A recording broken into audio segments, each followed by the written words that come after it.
I've always been inspired by, let's just put Prince top on the list. I've heard from his sort of engineers that he would just like song a day, vault, song a day, vault. All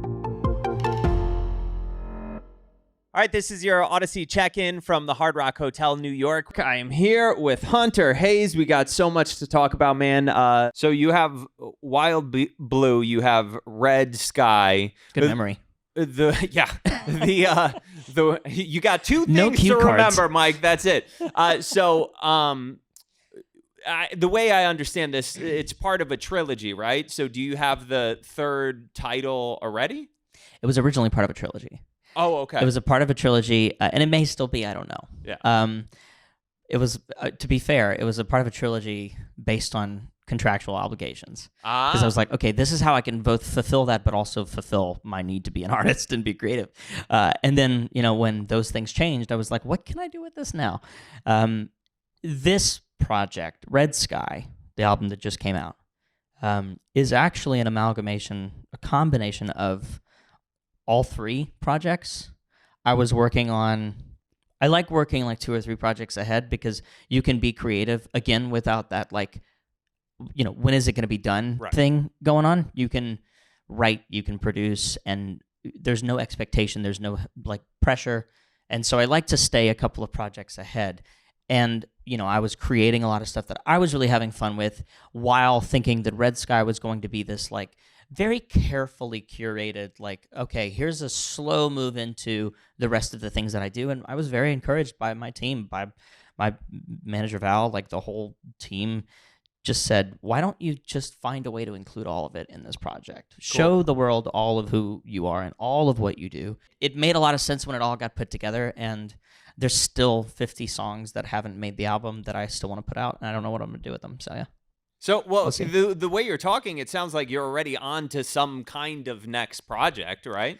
I mean, I track listed 3 other albums yesterday on the plane based on what's not made the project, so I don't know what will happen with it, but we'll see. Listen to me. Can I tell you, as a fan, this drives fans crazy when artists are like, oh yeah, there's 500 songs, and I don't know if they're ever gonna come out because we're like, give them to us, we want to hear them. That's crazy, man. So you had a 4-year gap between these 2 albums. Is that what we're looking at for whatever the next project is? No, God, no. Okay. No, I don't ever want to go that long without putting on music again. I've always been inspired by, let's just put Prince top on the list. I've heard from his sort of engineers that he would just like song a day, vault, song a day, vault. Yeah. And I kind of work the same way, even though I don't do it all in one day. I like working in phases. I like being the songwriter, and then I like being the producer or the musician, the splatter paint kid. And then I like being the producer, sort of what should be here, what shouldn't be here. But it still all happens in the course of a couple of days.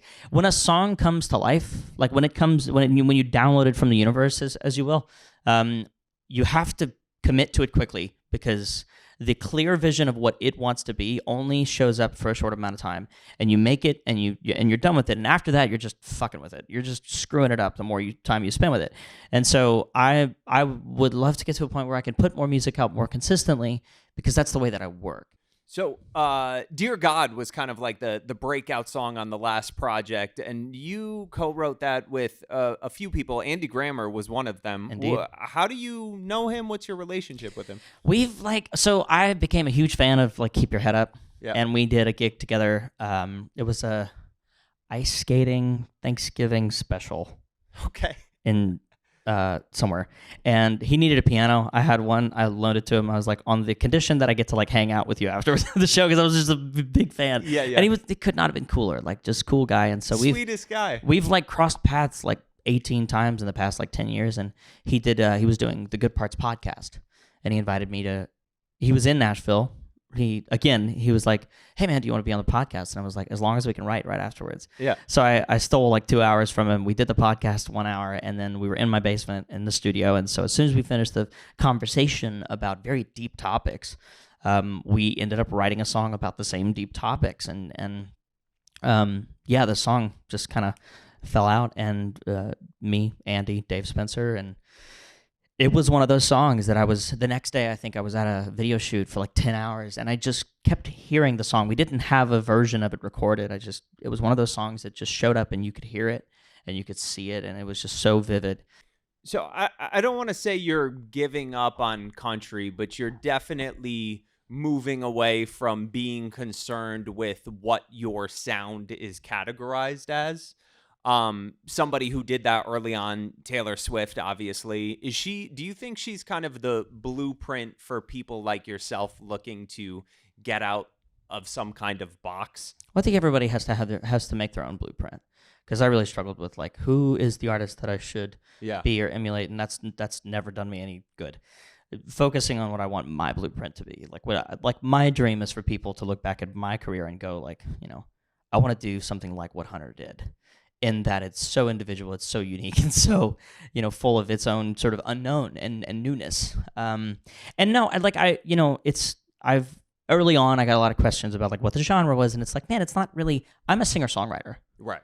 I was 10 years ago, 15 years ago when I moved to Nashville. Always have been.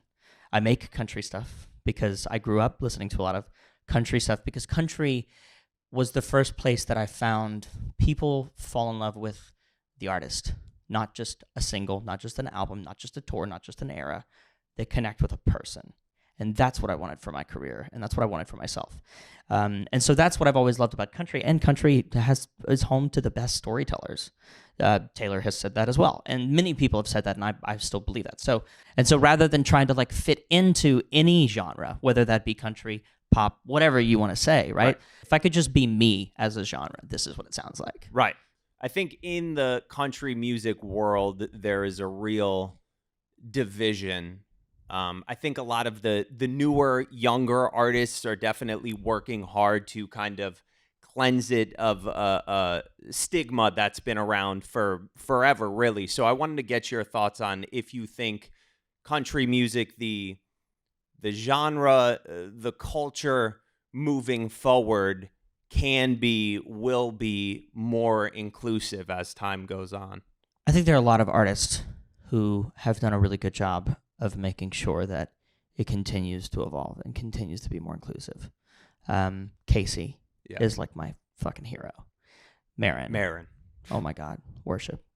And there's a lot of artists that I could put in that list. So I have been really blessed and lucky.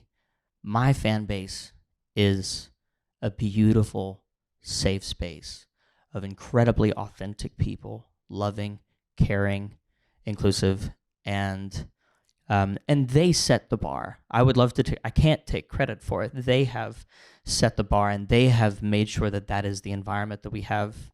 And I think that is always the goal as an artist, is to make sure that you do provide a safe space for people who connect with your music, and you give everyone an opportunity to be seen and heard, loved, welcomed. Yeah. Awesome. Hunter, thank you so much. I am so excited for you. Everybody needs to see you on tour. I know you're pumped about that, and congratulations on the album. Thank you so much. Appreciate it.